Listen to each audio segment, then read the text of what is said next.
اليمني ودود جدا جدا جدا. دي فرق اللهجات. بس مشكلته في حاجات معينة ما تهبشه، يعني ما تقهره، ما تزعله، أمه ما تجيب سيرتها. أي يمني تلقاه في أي مكان في العالم ما تجيب سيرة أمه، وبالذات طبعا في اليمن حتكون سلطته أقوى من سلطته خارج اليمن. لكن لو خدتك في راسه بيضرك. المهم بعد ما والأم خط أحمر عند اليمنيين، عيب تجيب سيرة أمه، عيب. ما بعرف يوم القيامة حينادوهم كيف، الله أعلم. المهم ما علينا، فهمتوا علي؟ يشيلوها كده بباب الطرفة. بعد ما قعدت في اليمن ثلاثة سنين خلاص، يعني أنا استسلمت على إنه اسم الأم عيب. أمك ما تجيب أمي أنا ما تجيبوا سيرتها خلاص. يعني الواحد قاعد 40 يوم مع ناس أو مع قوم صار منهم. وجيت نزلت السودان إجازة، عايز أمشي بنك الخرطوم أفتح حساب بنكي، وقال لك اسم أمي. زعلت زعل شديد طبعا. قلت يمكن غلطانين ما كتبته يا زول. ومديت الابليكيشن كامل اللي هو اللي بتعبي فيه البيانات، اديته الموظف. قال لي ليه ما كتبت اسم امك؟ قلت له اوبا يا عام. قال لي شنو؟ قلت له ما لكم على اسم امي. طبعا نسيت انا قاعد في السودان.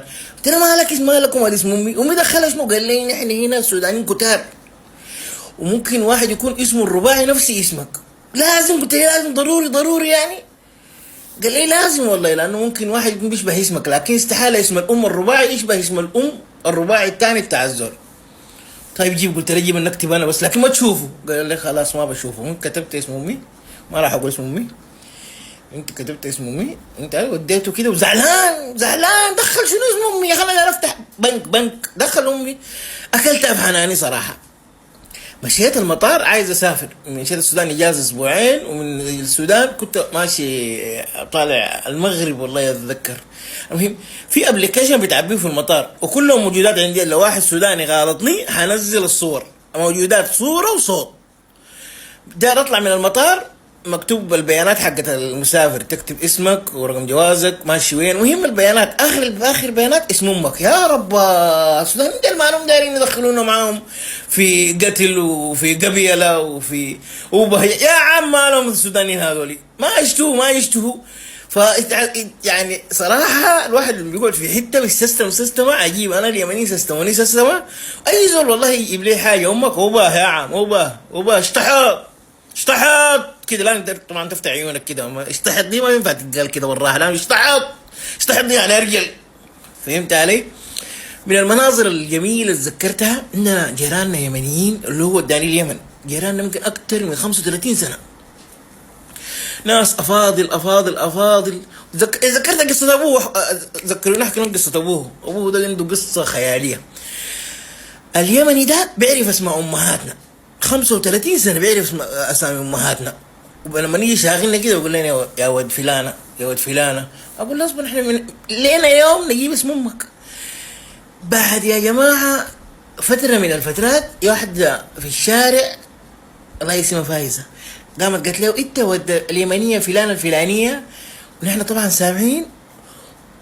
ويا دوب المعلومه دخلت، وامه اسمها بحرف قاء يعني زي الزول الجايك بتعرفوها. فنحن بقينا كل فتره لما دارنا شاغله نقول له مقبل مدبر كجلمود صخر حطه السيل من علي عدن. واليمن اللي كان قاعد معي في صنعاء البيضاني بيضة امه، انا ما بقدر اقول اسمه طبعا عيب، لكن انا لما دار شاغله اقول له شنو. طبعا ده الا انت تمون عليه شديد يعني، وشنو اللي تشاغله بورقه قدام كده ما في. اقول له نظره ولو جبر خاطر ولا سلام من بعيد.